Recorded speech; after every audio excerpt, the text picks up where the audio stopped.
सनातन धर्म ज्ञान गंगा चैनल में आप सभी का स्वागत है। मेरे समस्त भाइयों बहनों तथा मित्रों, आप सभी को जय श्री कृष्णा। श्री भगवान आप सभी का जीवन आनंदमय, मंगलमय तथा भक्तिमय करें, ऐसी श्री भगवान जी से प्रार्थना है।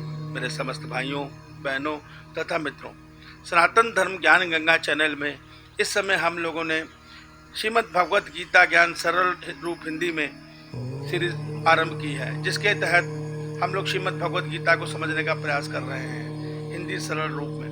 मित्रों, उसी में हम लोगों ने पिछले 2 दिनों में अध्याय 1 के श्लोक 1 और 2 को समझा है। हम आज उसी से आगे अध्याय 1 के श्लोक 3 से लेकर 9 तक को लगातार समझने का प्रयास करते हैं। प्यारे भाइयों, अध्याय 1 के श्लोक 1 और 2 में हमने यह समझा कि हस्तिनापुर के महाराज धृतराष्ट्र अपने सेवक संजय से, जिन्हें वेद व्यास जी ने युद्ध को सीधा देखने के लिए दिव्य दृष्टि प्रदान की थी, उनसे प्रश्न कर रहे हैं, हे संजय, तुम युद्ध भूमि पर देखकर बताओ कि इस समय युद्ध भूमि पर क्या चल रहा है, दोनों सेनाएं क्या कर रही हैं। तो उसके जवाब में संजय ने महाराज धृतराष्ट्र से आंखों देखा हल देखते हुए बताया कि महाराज, युद्ध की भूमि पर दोनों सेनाएं युद्ध की इच्छा से आमने सामने खड़ी हैं और आपके पुत्र दुर्योधन ने दोनों सेनाओं की व्यूह रचना का अवलोकन किया है। जिसके बाद आपके पुत्र दुर्योधन अपने गुरुदेव गुरु द्रोणाचार्य के पास गए हैं और उनसे बोल रहे हैं, हे आचार्य, आपके बुद्धिमान शिष्य द्रुपद पुत्र धृष्टद्युम्न ने पांडव सेना की व्यूह रचना बड़ी कुशलता से की है। गुरुदेव, इस सेना में बड़े बड़े महारथी हैं, 5 पांडव हैं, बड़े बड़े शूरवीर हैं, जिनके पास बड़े बड़े धनुष हैं, जो युद्ध भूमि में भीम और अर्जुन के समान ही महारथी हैं।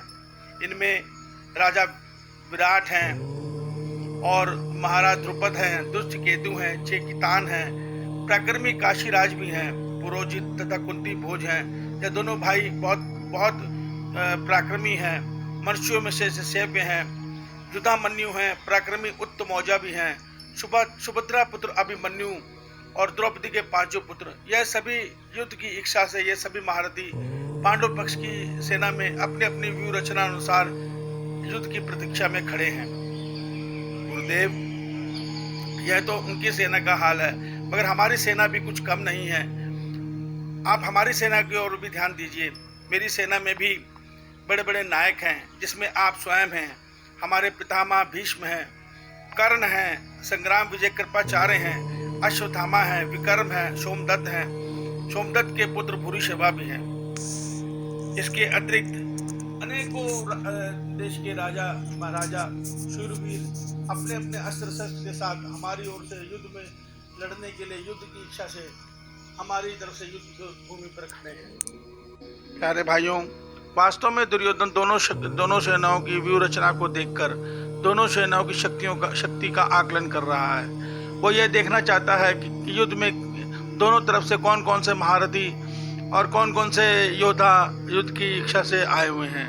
वो दोनों सेनाओं की व्यूह रचना भी देखना चाहता है, मगर अभिमान और अहंकार के वश वो ये सत्य नहीं जानता कि वो अधर्म के पक्ष में खड़ा है। उसका जो आचरण है अधर्मपूर्ण है, और हम ये जान चुके हैं, ईश्वरीय विधान यह है कि अधर्म चाहे कितना ही रणनीति अपना ले, कितनी ही चालाकी अपना ले, अंत में अधर्म की पराजय ही होती है। मित्रों, यही इस युद्ध में भी हुआ।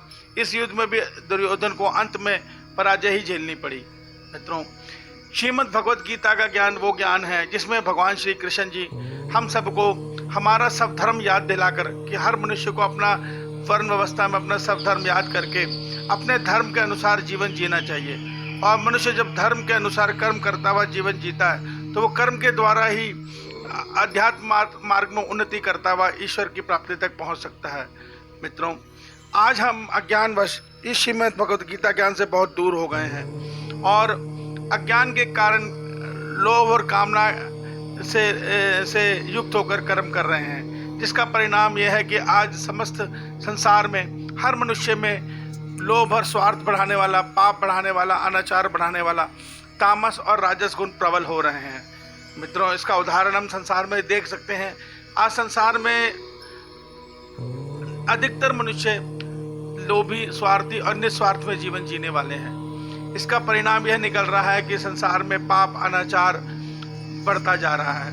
मित्रों, पिछले जब हमने ज्ञानवर्धक वीडियो बोले थे उसमें हमने ये जाना था कि सनातन धर्म किसी के घटाने या बढ़ाने से नहीं घटता बढ़ता। सनातन धर्म जब जब मनुष्य का आचरण शुद्ध होगा, धर्म के अनुसार होगा, तो सनातन धर्म अपने आप बढ़ेगा। और जैसे जैसे मनुष्य के आचरण में गिरावट आएगी, मनुष्य के आचरण में लोभ, स्वार्थ विकार बढ़ेंगे, रूपी विकार बढ़ेंगे, वैसे वैसे मनुष्य को मरणोपरांत प्रकृति ही सनातन धर्म से निकालकर अन्य धर्म में जन्म देगी। तो मित्रों, हमारा धर्म क्या है, प्रकृति के नियम क्या है, यह सब भगवान ने श्रीमद् भगवद गीता में बड़े विस्तार से और क्रमबद्ध तरीके से समझाए हैं। तो इसलिए आप लोगों से हाथ जोड़ की विनती है, आप लोग अपने जीवन के 5 मिनट रोज के निकाल कर इस कीमती श्रीमद् भगवद गीता को जरूर सुने और समझें और जीवन में मनन करें।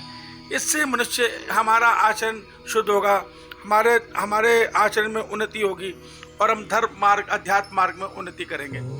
मित्रों, जरूरी नहीं है कि आप मेरी बताई हुई श्रीमद् भगवद गीता ही पढ़ें, क्योंकि बस वास्तव में भगवद गीता का ज्ञान तो एक ही है, मगर समझाने वाले के तरीके अलग अलग हैं।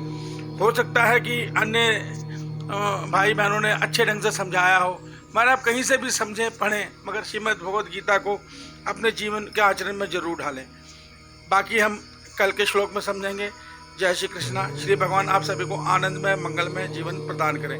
जय श्री कृष्णा।